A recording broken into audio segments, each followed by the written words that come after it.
Did you know out of 24 hours we spend, 8 hours we spent on sleeping, 8 hours we spent on working, and 8 hours with family and social media. Social medias like YouTube, Instagram, Facebook are occupying our mind space. Globally, more than 50% population is on these platforms. Only in India, 47% of total population is active on these platforms. Most of the innovation is happening in US, and India has become largest customer of American technology. Best examples are Tesla, Google, Apple, Microsoft, Twitter, Amazon.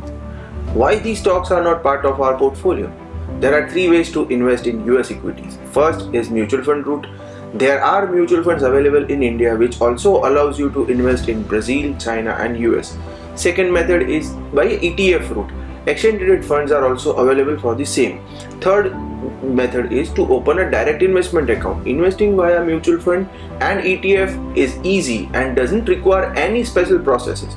We can help you with that. Opening a direct investment account requires a bank which should allow you to easily remit the funds. You can invest up to $250,000 US in US stocks, ETFs and some selected mutual fund under the liberalized remittance scheme, that is LRS, governed by the FEMA. If you use investment account, then you have to pay 5% TCS above 7 lakh rupee investment, not applicable on Indian mutual funds and ETF. This TCS will be reflected on 26As, which can be claimed while filing ITR. Benefits of investing in US equities are: first, diversification benefit your portfolio to reduce the risk. Second, depreciating rupee can help you improve the returns.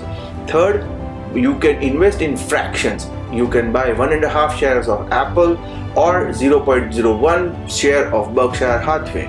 Be a part of world's largest innovation-based economy. You can become owner while still being a consumer.